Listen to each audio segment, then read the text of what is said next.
आज हम लोग पढ़ेंगे वर्किंग ऑफ ह्यूमन आई। इससे पहले वाले क्लास में स्ट्रक्चर ऑफ ह्यूमन आई पढ़े थे, ठीक है। अभी हम बताने जा रहे हैं वर्किंग ऑफ ह्यूमन आई। ठीक, working of human eye. Human eye works just like a camera. कैसे वर्क करता है देखिए, ये रिफ्रैक्शन के प्रिंसिपल पे वर्क करता है। मान लीजिए लेट अस सपोज ये ऑब्जेक्ट है, ऑब्जेक्ट से आने वाला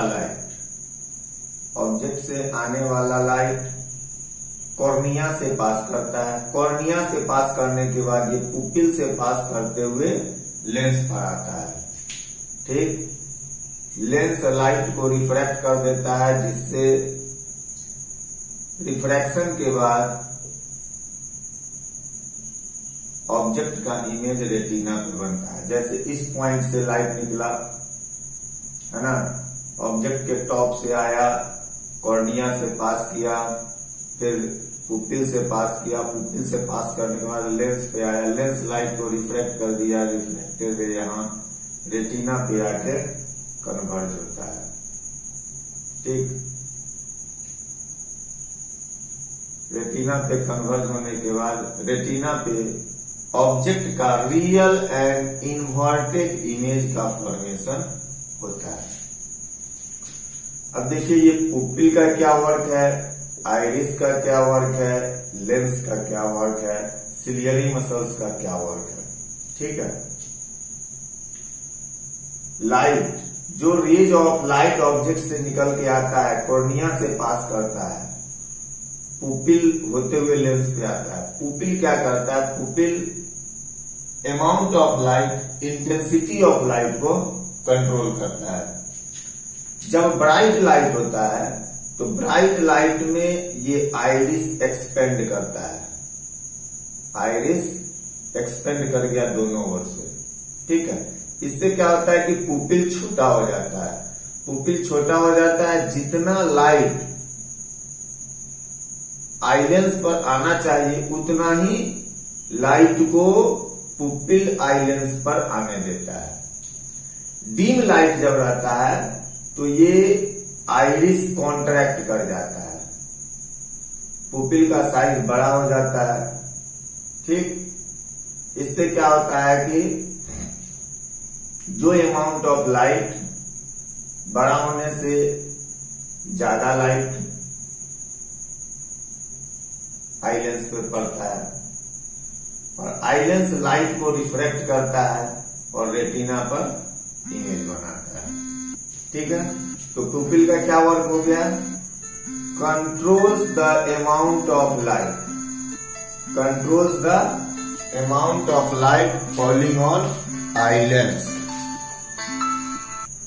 pupil controls the amount of light falling on eye lens. ठीक, अब जैसे ही आइलेंस पर इमेज पड़ा, हम क्या देखे, आइलेंस लाइट को रिफ्रैक्ट किया, रिफ्रैक्शन के बाद light, rays of light convert किया रेटिना पे, रेटिना पर इमेज बन गया। ठीक है, आइलेंस कन्वेक्स लेंस होता है। ठीक, फ्लेक्सिबल होता है, यानी ये अपना फोकल लेंथ चेंज कर सकता है। ठीक है, तो आई लेंस में एबिलिटी होता है अपना फोकल लेंथ चेंज करने का according to distance of object from eye, such that image is always from that retina. होता क्या है कि मान लीजिए कि ये ओरिजिनल आई लेंस है, ओरिजिनल आई लेंस है, तो ये सरफेस किसी स्फीयर का पार्ट होगा, ये भी किसी स्फीयर का पार्ट होगा। ठीक, तो ये हुआ सेंटर ऑफ कर्वेचर, ये ऑप्टिकल सेंटर, और इसका ठीक मिड पॉइंट फोकस, तो ये हुआ फोकल लेंथ। ये हुआ फोकल लेंथ। ठीक है, जब ऑब्जेक्ट फार फ्रॉम आई होता है, ऑब्जेक्ट आंख से काफी दूर होता है, तो सिलियरी मसल्स कॉन्ट्रैक्ट करता है, सिलियरी मसल्स कॉन्ट्रैक्ट किया, यानी कि दोनों ओर से आइलेंस को ये सिलियरी मसल्स खींचता है। कॉन्ट्रैक्ट करने में जब सिलियरी मसल्स कॉन्ट्रैक्ट करेगा, आई लेंस को दोनों ओर से खींचेगा, आई लेंस हो जाता है पतला। पतला होने से क्या होता है, इसका फोकल लेंथ इंक्रीज कर जाता है। इतना यहां जैसे देखिए, ये ओरिजिनल शेप में था, है ना, फोकल लेंथ ये था। जब इसको दोनों ओर से खींच दिया, सिलियरी मसल्स जैसे ही कॉन्ट्रैक्ट करेगा, क्या होगा, आई लेंस दोनों ओर से खिंचाएगा, खिंचाने के बाद इसका जो है कर्वेचर बढ़ जाएगा, फोकल लेंथ बढ़ जाएगा। So whenever object is far from eye, ciliary muscles contract. Ciliary muscles contract. Eye lens is become thin. Eye lens is become thin.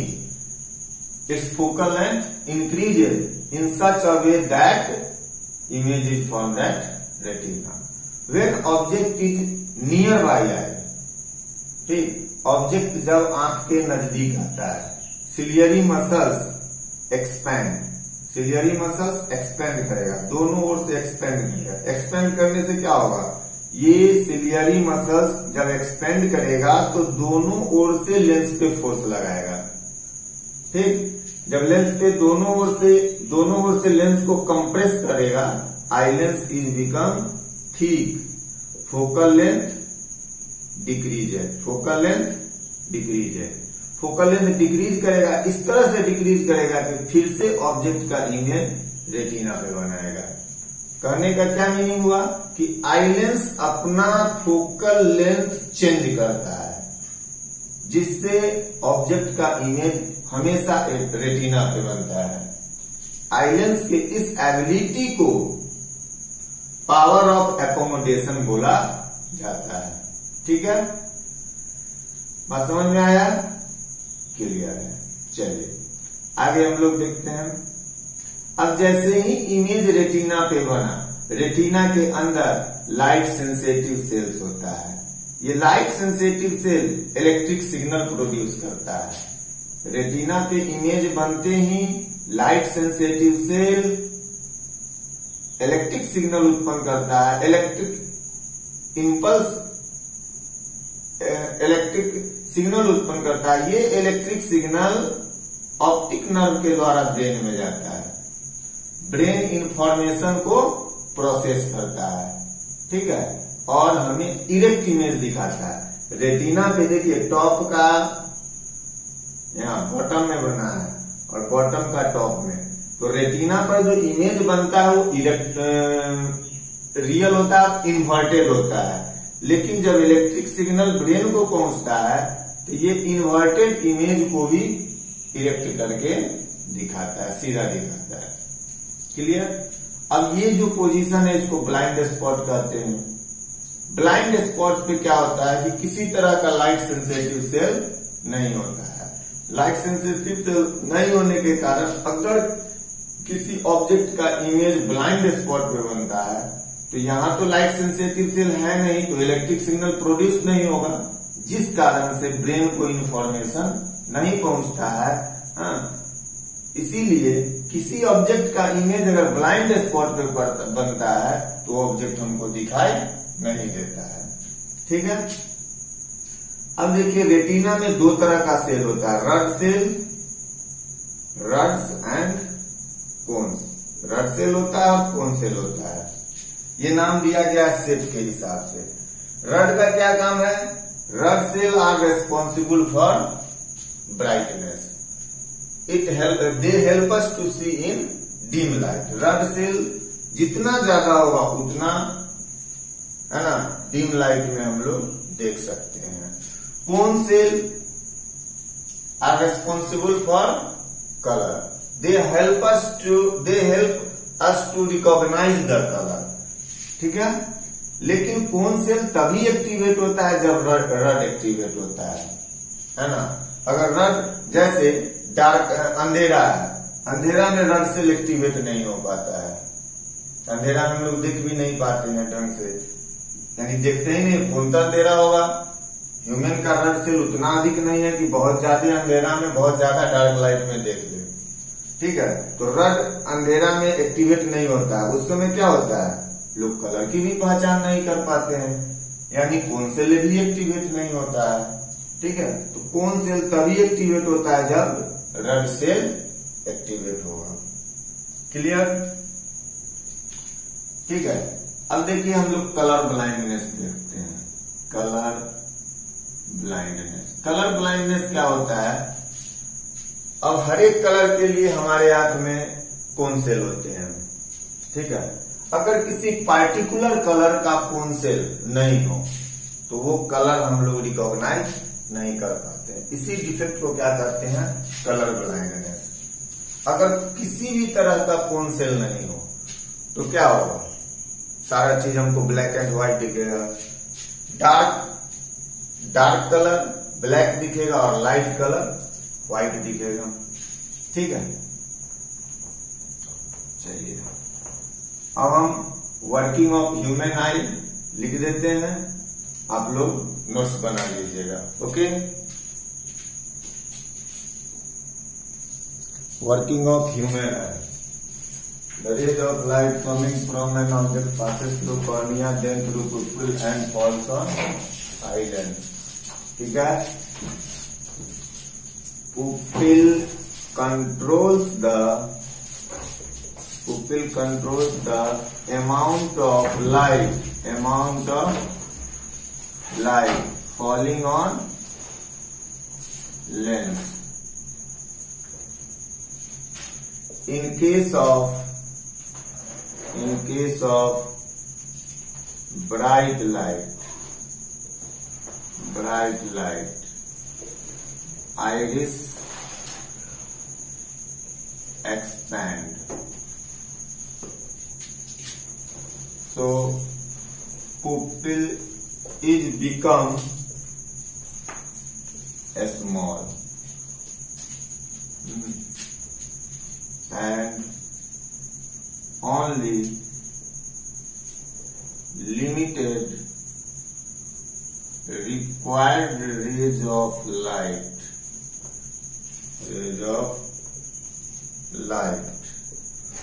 fall on the eye lens. In case of dim light,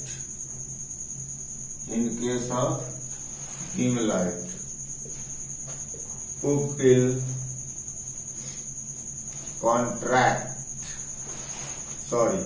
In case of dim light, iris contract. So pupil is become large and sufficient required light fall on eye lens. ठीक है, when rays of light fall on eye lens, then eye lens refract the rays of light, due to which real and inverted image of object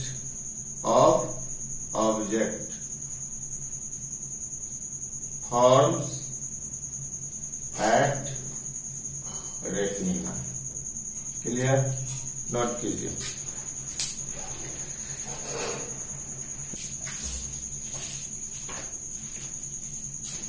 ठीक है,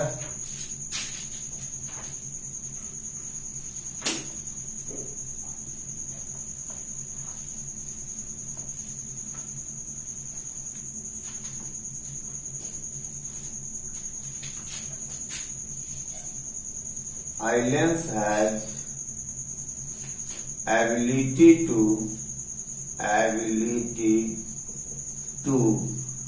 adjust its focal length according to distance of object from eye with the help of ciliary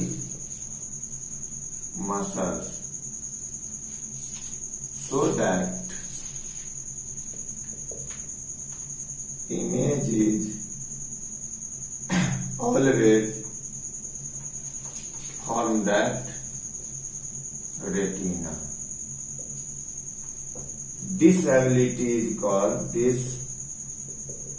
ability of eye lens is called power of accommodation. ठीक है, power of accommodation में help कौन करता है? Ciliary muscles. तो ciliary muscles का working अब हम बता। ठीक है, इतना नोट कर लीजिए।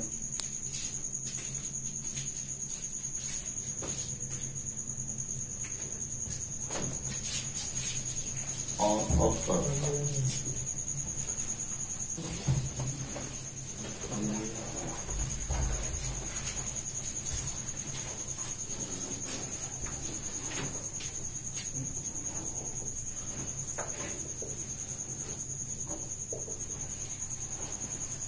बंद करो।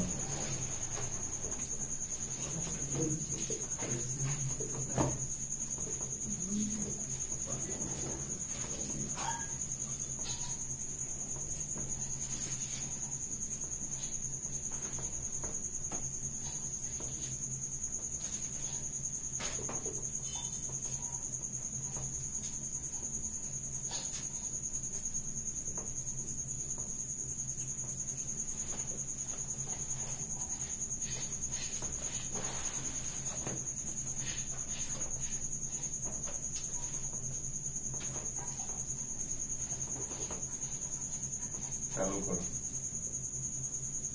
चालू करो।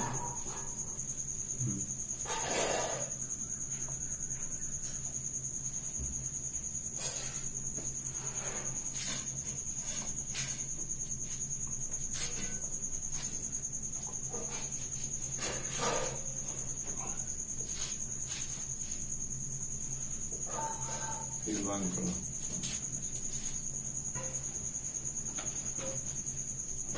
Working of human I complete, इसमें कंप्लीट हो गया। इसमें एक पॉइंट है ब्लाइंड स्पॉट, ब्लाइंड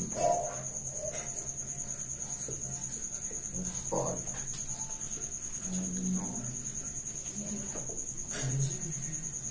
लाइट बंद करो। Working of human I complete हुआ।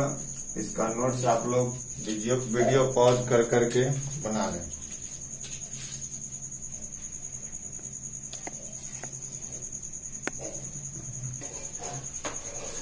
नेक्स्ट टॉपिक है कलर ब्लाइंडनेस। बता भी चुके हैं, यदि if a particular type of cone cells are not present in retina of any human being, then that person can not see that color।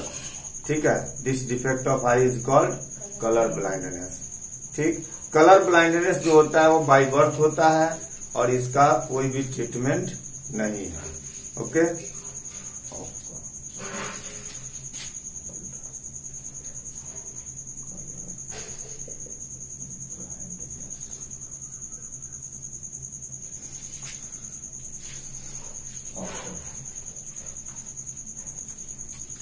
Next topic है आपका near point. Near point क्या होता है? The minimum distance from eye at which whenever object is placed then we can see that object clearly is called near point. Normal human eye का near point होता है 25 centimetre. The minimum distance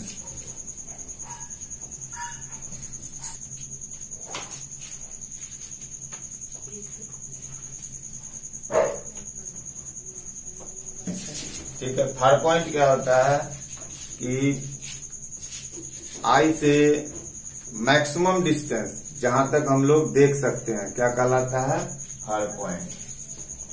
the maximum distance of normal eye का far point, the far point of normal eye is infinity.